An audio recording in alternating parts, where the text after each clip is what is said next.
नमस्कार, मी हनुमंत रुस्तुमराव दोळगंडे, सरपंच प्रतिनिधी, माळेगाव यात्रा।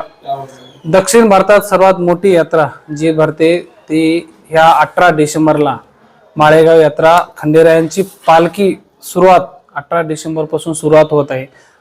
या यात्रेची जय तयारी ही यात्रा खरमलत जिल्हा परिषद नांदेड, पंचायत समिती लोहानी, ग्रामपंचायत कार्यालय माळेगाव यांच्या संयुक्त विद्यमानाने ही यात्रा भरवली जाते।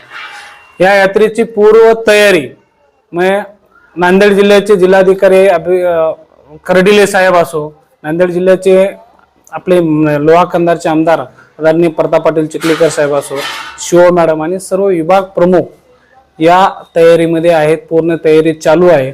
मग लाईटचा प्रश्न असो, लाईट पाण्याचा प्रश्न असो, अंतर्गत रस्ते असो आणि सगळं मंदिर परिसर आणि यात्रेतला कोणताही भाग अनुचित प्रकार घडू नये याच्यासाठी आम्ही सगळ्या पद्धतीने व्यवस्थित सुसुविधा देण्याचा प्रयत्न चालू आहे।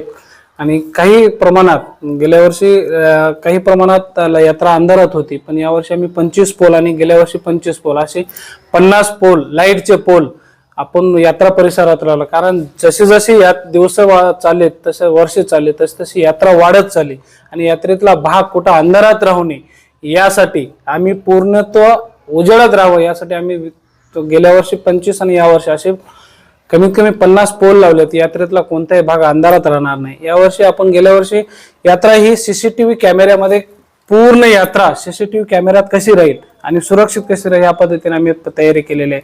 गेल्या वर्षी 16 सीसीटीव्ही कॅमेरे लावले होते, पण यावर्षी अजून 9 सीसीटीव्ही कॅमेरे आम्हाला जिल्हा परिषदेने वाढवून दिले आणि 25 सीसीटीव्ही कॅमेरे त्याचं पूर्ण रूम जे आहे ते पोलीस चौकीला राहील।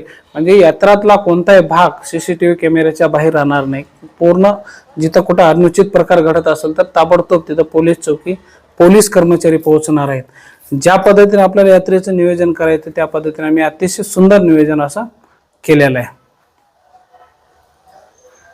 यामध्ये काही कारणास्तव आम्ही काही वेळापत्रक आम्ही तयार केले होते, पण मध्येच नगरपालिकेचे निवडणुका आहेत, काही लोहा नगरपालिका असो, नांदेड जिल्ह्यातले मुखेड ह्या 2-3 नगरपालिकेचा निकाल आणि निवडणुका असल्यामुळे 20 आणि 21 तारखेला कोणतेही आम्ही कार्यक्रम ठेवले नाही।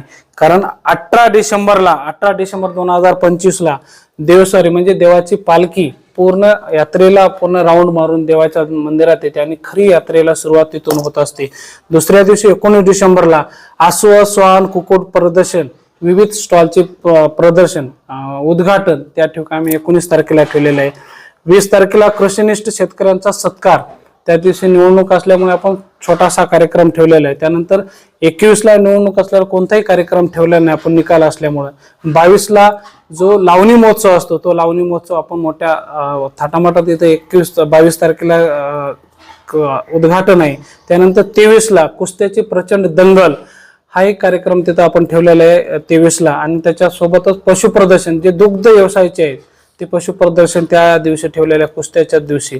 आणि 24 ला पारंपरिक कला महोत्सव जो असतो तो 24 तारखेला ठेवणार आहे हे। आणि 25 ला शंकरपट जे इतके दिवस 2-3 वर्ष झाला आम्ही चालू केलेला आहे, कारण न्यायालयाच्या कचाटीमध्ये सापडलेला शंकरपट आता आम्ही 2-3 वर्ष भव्य दिव्य केलेला आहे आणि यावर्षी परत ते चालू केलाय। अशा पद्धतीने हा सुधारित कार्यक्रम ह्या सगळ्या गोष्टी जिल्हा परिषद, पंचायत समिती आणि ग्रामपंचायत आमदार साहेब यांच्या सगळ्यांच्या विचाराने हा कार्यक्रम सुधारित कार्यक्रम आम्ही अशा पद्धतीने तयार केलेला आहे। तर सर्व जनतेला विनंती आहे की यात्रेचा जास्तीत जास्त आनंद घ्यावा आणि यात्रेमध्ये सहभागी व्हावे अशी विनंती करतो आणि थांबतो।